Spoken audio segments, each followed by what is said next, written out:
না।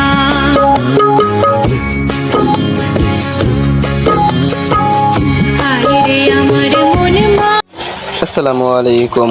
আজকে পবিত্র শুক্রবার দিন, আজকে নামাজ পড়তে বের হয়ে গেলাম। আমাদের এখানে এখন অনেক বন্যা চলতেছে, বাতাস এবং নদীর পাশে আমার ঠিকানা এক দ্বীপে, মানে একটা দ্বীপের উপরে, চন্দ্রদ্বীপ আমাদের ইউনিয়নের নাম। এক কথায় কাজ খুব কম হয়েছে। কোনো রকম একটু বাতাস ছাড়লেই আমাদের রাস্তাঘাট পুরোপুরি তলাইয়ে যায়। এক কথা বলতে গেলে আমাদের রাস্তাঘাট বাড়িঘর সব পানির আলতায় জায়গা। হ্যাঁ, পুরোপুরি পানির গার বলে আমাদের চলা লাগে। পানির মানে ভাসমান বাড়ি হয়ে যায় আমাদের এই চন্দ্রদ্বীপ ইউনিয়ন। আমরা চাই যে আমাদের চন্দ্রদ্বীপ ইউনিয়নে খুব ভালো কাজ করতে, কিন্তু যেই আয় হেই পেট ভরতে চায়, কেউর পেট খালি রাখতে চায় না। কেউ বলে আগে আমরা খাইতে পারি না, এখন আমরা খাবো। এই বলতে বলতেই আমাদের কাজ খুব কম হয়।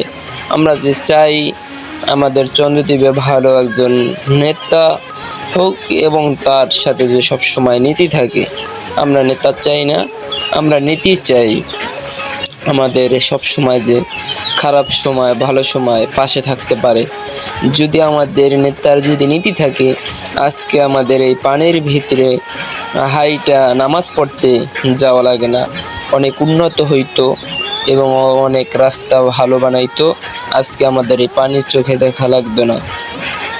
আমাদের নীতি নাই বিধায় আজকে আমাদের এই পানির ভিতর দিয়া হাঁটা লাগতে আছে। নীতি থাকলে আমাদের এই পানির ভিতর দিয়ে হাঁটা লাগবে না, এখন আমরা অনেক শান্তিতে নামাজ পড়তে আসতে পারতাম।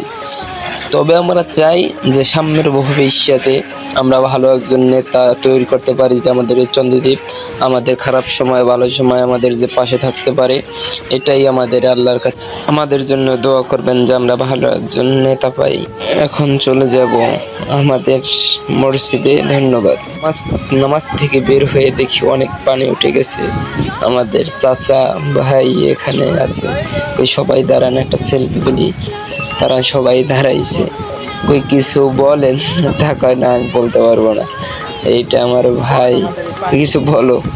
ভাই না আমি তাও বলতে পারবো না। ঢাকা থেকে হাফেজ মাদ্রাসায় পড়ে, অবশ্যই দোয়া করবেন তার জন্য যে অনেক ভালো পড়াশোনা করতে পারে ইনশাআল্লাহ।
আজকের ভিডিওটা যদি আপনাদের ভালো লেগে থাকে, অবশ্যই সাবস্ক্রাইব করে আমাদের পাশে